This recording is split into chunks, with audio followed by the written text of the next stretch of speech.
RBI के पूर्व governor Shaktikanta Das अब पीएम मोदी के प्रधान सचिव नंबर 2। शक्तिकांत दास जो रिजर्व बैंक ऑफ इंडिया यानी कि आरबीआई के पूर्व गवर्नर रह चुके हैं, अब प्रधानमंत्री नरेंद्र मोदी के प्रधान सचिव नंबर 2 नियुक्त किए गए हैं। यह नियुक्ति केंद्रीय कैबिनेट की नियुक्ति समिति द्वारा मंजूर की गई है। वह पीके मिश्र के साथ मिलकर प्रधानमंत्री कार्यालय यानी कि पीएमओ में अहम जिम्मेदारियां निभाएंगे। आइए जानते हैं कौन है शक्तिकांत दास। शक्तिकांत दास का जन्म 26 फरवरी 1957 को उड़ीसा के भुवनेश्वर में हुआ। उन्होंने दिल्ली यूनिवर्सिटी और यूके की बर्मिंघम यूनिवर्सिटी से शिक्षा प्राप्त की। 1980 बैच के आईएएस अधिकारी दास ने तमिलनाडु और केंद्र सरकार में कई महत्वपूर्ण पदों पर काम किया।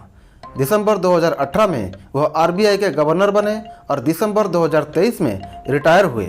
शक्तिकांत दास का आरबीआई गवर्नर के रूप में उपलब्धियां: नोटबंदी और जीएसटी का सफल कार्यान्वयन।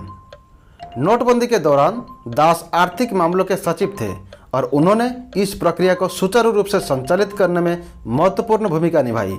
जीएसटी के लागू होने में भी उनका योगदान अहम रहा। कोविड काल में अर्थव्यवस्था का संचालन। कोरोना महामारी के दौरान दास ने रेपो दर को 4% तक कम करके अर्थव्यवस्था को स्थिर रखने में मदद की। सरकार को रिकॉर्ड लाभांश। उनके कार्यकाल में आरबीआई ने सरकार को 2.11 लाख करोड़ रुपए का रिकॉर्ड लाभांश दिया। प्रधान सचिव 2 के रूप में जिम्मेदारियां।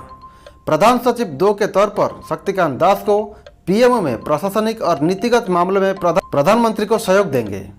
यह पद कैबिनेट मंत्री के बराबर का दर्जा रखता है। उनकी जिम्मेदारियों में मंत्रालयों के कामकाज की निगरानी, पीएमओ के दस्तावेजों का प्रबंधन और प्रधानमंत्री को नीतिगत सलाह देना शामिल है।